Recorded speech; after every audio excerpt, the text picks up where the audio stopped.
अस्सलाम वालेकुम, मैं हूं अदनान आदिल और आप देख रहे हैं मेरा वीलॉग अदनान आदिल जर्नलिस्ट। अगर आपको मेरा तज्ज़िया और तबसरा पसंद आए तो मेरे वीलॉग को सब्सक्राइब ज़रूर कीजिएगा। आज हम बात कर रहे हैं ख़ारजा पॉलिसी की और आप जैसे कि देख रहे हैं पाकिस्तान और भारत के दरमियान जो है वो कुछ नई पेशरफ्त हो रही है। पहले सीज़ फायर का जो माहिदा था 2003 का, उसकी खिलाफ वर्जी 5 साल से हो रही थी, तो वो अब उस पर हमने दोबारा से उसकी तौसीक कर दी पिछले महीने। और दोनों मुल्कों के DGMOs ने, डायरेक्टर जनरल मिलिट्री ऑपरेशंस ने एक मुश्तरका बयान जारी किया था, जिसके बाद से लाइन ऑफ कंट्रोल जो है पुरअमन है। इंडिया के जो आर्मी चीफ हैं उन्होंने एक बयान दिया है अभी हाल ही में कि लाइन ऑफ कंट्रोल 5 बरस के बाद बिल्कुल खामोश है, लेकिन पाकिस्तान में दहशतगर्दी के कैंप्स जो हैं अभी भी कायम हैं। तो ये बड़ा अहम बयान है कि एक तरफ तो हम ये खुश उम्मीदी कर रहे थे कि मुत्तहिदा अरब इमारात के तवस्सुत से दोनों मुल्कों के दरमियान खुफिया मुज़ाकरात हुए हैं और उसके नतीजे में जो है वो अब बात जो है वो सफ़ीर एक दूसरे के मुल्कों में तैनात होंगे और दोनों मुल्क जो हैं वो तिजारत खोलेंगे, फिर वो कश्मीर पे बातचीत करेंगे। लेकिन भारत ने अपना एक रिवायती जो मौक़िफ़ है कि पाकिस्तान जो है उसमें दहशतगर्दी के कैंप्स हैं, वहाँ से दहशतगर्द भेजे जाते हैं, उसको तर्क नहीं किया। मोदी साहब ने जो बयान 23 मार्च को भेजा पाकिस्तान को, एक अच्छा खैर सगाली का बयान था कि उन्होंने मुबारकबाद दी और इमरान खान साहब की तबीयत भी पूछी, लेकिन उसमें भी यही इशारा दिया उन्होंने कि जो माहौल है वो जो तशद्दुद से पाक होना चाहिए। तशद्दुद यानी इशारा इसी तरफ था कि जो कश्मीर में तहरीक आज़ादी चल रही है, पाकिस्तान उसकी पुष्टपनाही करता है और वो पाकिस्तान ऐसा ना करे। ये हिंदुस्तान का पुराना एक मौक़िफ़ रहा है। बहरहाल जो इस सारे सिलसिले में एक उम्मीद सी पैदा हुई थी, थोड़ी सी वो ठंडी हुई है। लेकिन ये कि इंडिया के एक अखबार ने ये मजमून भी शाया कर दिया कि मुस्तक़बिल में हो सकता है कि जिस तरह खुफिया डिप्लोमेसी हो रही है, तो आर्मी चीफ कमर जावेद बाजवा और हिंदुस्तान के कौमी सलामती के मुशीर अजीत डोवल के दरमियान मुलाकात हो सकती है और बातचीत हो सकती है। बहरहाल ये तो क्या सराई है, लेकिन ये कि एक ऐसी रिपोर्ट का छपना जो है वो उससे आदमी के कान खड़े हो जाते हैं कि भाई क्या होने जा रहा है। हमें खुफिया डिप्लोमेसी की क्या ज़रूरत है? अगर हमारा कश्मीर पे एक ख़ास मौक़िफ़ है, हम कश्मीरियों की आज़ादी की हिमायत करते हैं, तो हमें खुलकर सिफारतकारी करनी चाहिए। ये खुफिया डिप्लोमेसी का क्या मतलब है? बाज़ लोग कह रहे हैं कि अमेरिका जो है वो पाकिस्तान को पुश कर रहा है, जबकि अमेरिका का तो पाकिस्तान में कोई इंटरेस्ट नज़र ही नहीं आ रहा। उनका जो वज़ीर दिफ़ा थे लॉयड, वो आए, इंडिया भी आए, अफ़गानिस्तान भी आए, पाकिस्तान आना उन्होंने पसंद नहीं किया। सिर्फ फ़ोन किया और बात करके आर्मी चीफ से बात ख़त्म हो गई। दूसरी तरफ जो है उनके जो एक साबिक सफ़ीर हैं पाकिस्तान में, कैमरॉन मंटर, उन्होंने इस्लामाबाद पॉलिसी डायलॉग में ख़िताब किया और वो बड़ा हैरान कुन ख़िताब है। उनसे पूछा गया कि जनूबी एशिया पर अमेरिका की पॉलिसी क्या होगी, तो वो तो बिल्कुल साफ साफ खरी खरी पाकिस्तान को सुनाने लगे कि पाकिस्तान की अहमियत बहुत कम हो गई है, पाकिस्तान में अब अब अमेरिका का कोई ख़ास इंटरेस्ट नहीं है। उनके नज़दीक इसकी अहमियत जो है स्ट्रेटजिक तस्वीराती हवाले से कुछ ख़ास नहीं है, क्योंकि अमेरिका का फ़ोकस मशरक़ वस्ता से हट गया है। अमेरिका ऐसी दुनिया का सोच रहा है जो तेल के बाद की दुनिया है, पेट्रोलियम के बाद की दुनिया है। अब अमेरिका का जो महवर व मरकज़ है पॉलिसी का, स्ट्रेटजिक पॉलिसी का, वो बहरुल काहिल है। और हम जो बहरुल काहिल और बहर हिंद में जो हमारी पॉलिसी है, जिसको इंडो पैसिफिक पॉलिसी कहा जाता है, वो सिर्फ चाइना को महदूद करने तक महदूद नहीं है, वो ज़्यादा वसी है।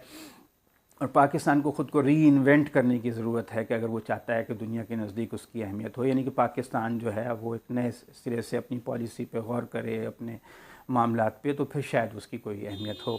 तो बिल्कुल ऐसे ही है जैसे कि कोई कार बेचने वाला होता है, वो कहता है आपको कि अपनी पुरानी कार आप बेच दें, ये तो अब काफ़ी उम्र पूरी हो चुकी है और ये कोई अच्छी कार अब नहीं रही है आपके चलाने के काबिल, ताकि उसे बेच के कुछ वो पैसे उस अपनी कमीशन ले ले।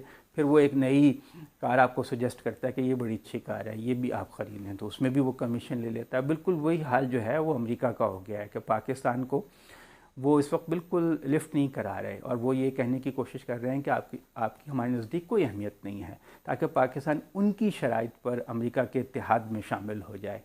वो चाहते हैं कि इंडिया को इस इलाके का चौकीदार और ठेकेदार बना दिया जाए और पाकिस्तान उसकी जो है ताबेदारी करे और अमेरिका की जो स्कीम है उसके तहत तमाम शराइत कबूल करके अमेरिका के इत्तेहाद में शामिल हो, जिसमें चीन को महदूद करना भी शामिल है। और ईरान के ख़िलाफ़ भी वो अमेरिका पाकिस्तान को इस्तेमाल करना चाहता है, जो पाकिस्तान आज तक नहीं हुआ।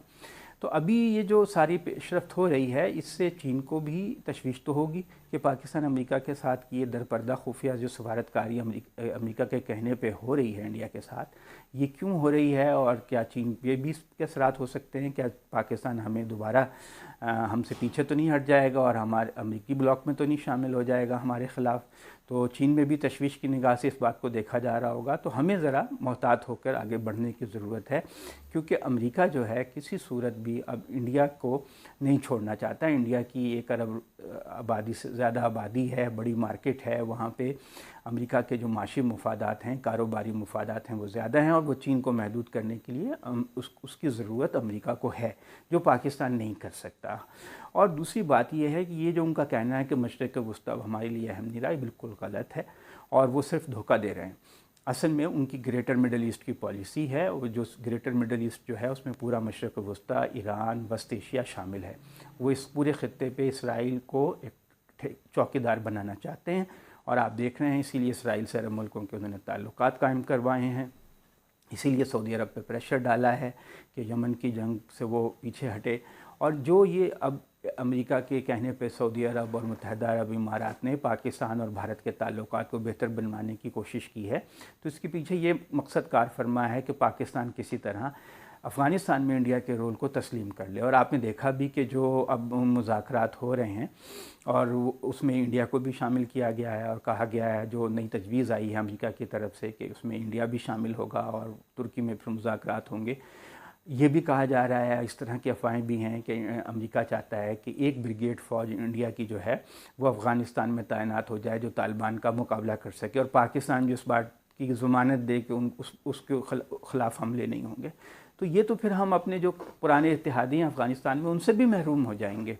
तो किसी तरह भी अमेरिका की जो पॉलिसी है पाकिस्तान के फ़ायदे में नहीं है। इस वक्त जो इंडिया ने चीन के साथ भी अमन किया है लद्दाख में, उसकी वजह यही थी कि इस वक्त चीन के साथ इंडिया लड़ने की पोजीशन में नहीं है। वो 2-3 साल में अपनी फ़ौजी ताकत बढ़ाएगा, फिर चीन के साथ उसकी कशमकश शुरू होगी। वो इसलिए ये वक्त गुजारी करने के लिए, वक्त उसने हासिल करने के लिए, टाइम गेन करने के लिए वक्ती तौर पर चीन के साथ सुलह की है। इसी तरह पाकिस्तान के साथ भी जो उन्होंने जंग बंदी के माहदे को दोबारा बहाल किया है, उसकी वजह यही है कि वो टाइम लेना चाहते हैं। जिस तरह अब तक उन्होंने टाइम लिया है, बिल्कुल वही पॉलिसी जो इसराइल की फ़िलिस्तीन के बारे में है कि आहिस्ता आहिस्ता वो फ़िलिस्तीन को हड़प करते गए, टाइम लेते गए। अब ये है कि तकरीबन 90% फ़िलिस्तीन को इसराइल हड़प कर चुका है।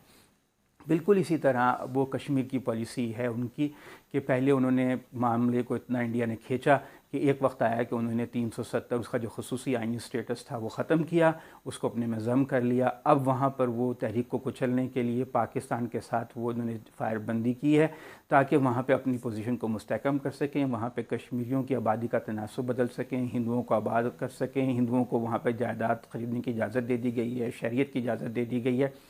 तो एक वक्त आएगा कि वहाँ पे आबादी का तनासुब ऐसा हो जाएगा कि जो इंडिया के फेवर में होगा।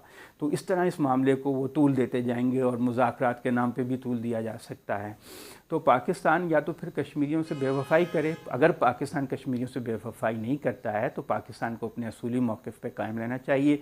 और ये जो जाल बिछाया जा रहा है कि इंडिया पाकिस्तान जो है वो सुलह कर लें और खुफिया मुज़ाकरात हों, मेरा ख़्याल है इससे पाकिस्तान के मौक़िफ़ को नुकसान पहुँचेगा। जो भी मुज़ाकरात होने चाहिए खुलकर होने चाहिए और अमेरिका के साथ किसी तरह की भी पिंगे बढ़ाने की बजाय, जो कि हमारे बाज़ जो बड़े सियासी लीडर हैं या जो हमारी करता धरता है उनके ज़ाती मुफाद में तो हो सकता है कि वहाँ जाके वो अमेरिका में सेटल हो जाएँ, उनके बच्चे वहाँ सेटल हो जाएँ।